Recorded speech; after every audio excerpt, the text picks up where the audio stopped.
Although many students are unaware, LSN has a bowling team. I'd have to say my favorite part about being on the team is getting to meet new people and bowling in tournaments and learning new things. I've been bowling for Lee Summit since I was a freshman, and I remember coming in as a freshman and just being really nervous because I knew no one, and then they took me in as a family. My favorite part about being on the team is meeting new people. I've definitely met a lot of people through bowling, and it's just really fun and I enjoy it. Being on the bowling team provides several scholarship opportunities. So I currently have one scholarship from bowling, but I bowled in that my freshman year up at Summit. I won $500 of scholarship money, which is nice. Yeah, the scholarship opportunities, they're not very hard.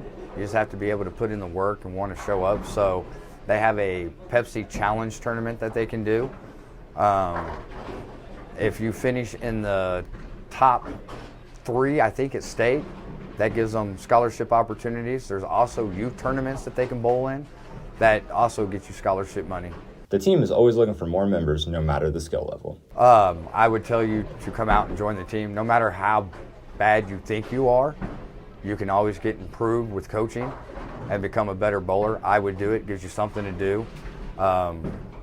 It's good exercise, and it's actually good for your mental ability. If interested in joining the team, you can get a hold of Mr. Diakovich, email Robbie Cahill, or go to Summit Lanes during practice on Mondays from 3 to 5. This is Kyle and Ashton for BTV.